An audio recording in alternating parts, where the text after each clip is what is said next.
10 plagues. What were those powerful signs and wonders? We begged Pharaoh, the ruler of Egypt, to let us go free, but Pharaoh's heart was as hard as stone.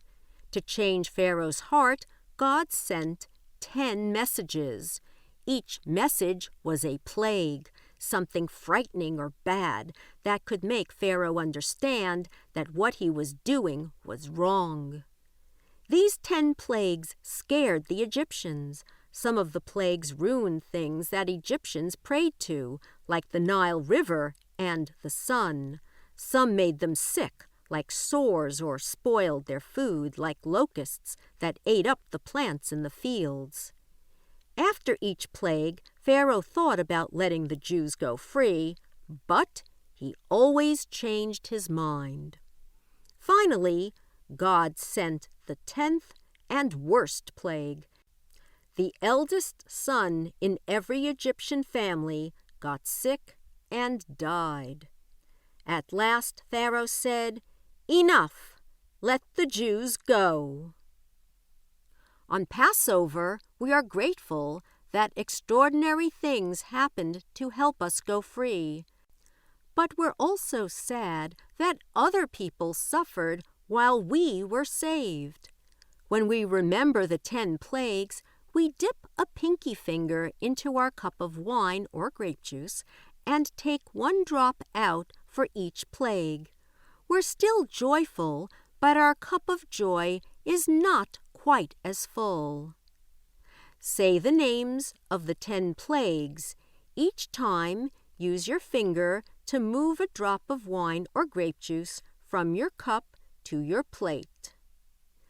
Dum, blood, Svardeya, frogs, Kinim, lice, Arov, wild animals, Dever, cattle disease, Shechin, sores, Barad, hail, Arbe, locusts, Choshech, darkness, Makat Bechorot, death of the firstborn. Quick! Pharaoh always changes his mind about letting us go free.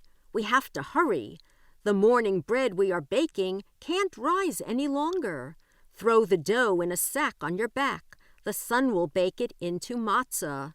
We have to run. Act out the scene on these pages. As you read aloud the section to the left, how would you walk through the sea? Try to think of creative ways to reenact crossing to freedom. We are rushing away from Egypt toward the Sinai Desert. We come to the Sea of Reeds. On the other side is freedom.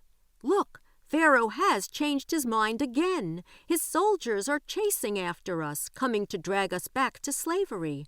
How can we get to the other side of the sea before they catch us? But then a miracle happens. God sends a strong wind to push up the sea on both sides. We rush across between the walls of water. Just in time, we make it to the other side. The walls of water crash back down, trapping the Egyptians. For a moment, everything is quiet. Then we burst into song. We are free at last. Dayenu, more than enough for us. These powerful signs and wonders told the Egyptians to let us go free. They also showed us that God was listening to us and working in special ways to take us out of slavery. Dayenu means it is more than enough for us. God has given the Jewish people so many gifts, and even just one of them would have been enough for us to feel grateful and happy.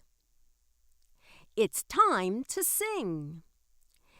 Ilu hotzianu mi Mitzrayim hotzianu dayenu. Dayenu, dayenu, dayenu, dayenu, dayenu, dayenu, dayenu, dayenu, dayenu, dayenu, dayenu. Ilu kara lanu etayam kara lanu dayenu. Dayenu, dayenu, dayenu. Ilu natan lanu etashabat natan lanu dayenu. Dayenu, dayenu. Ilu natan lanu etatora natan lanu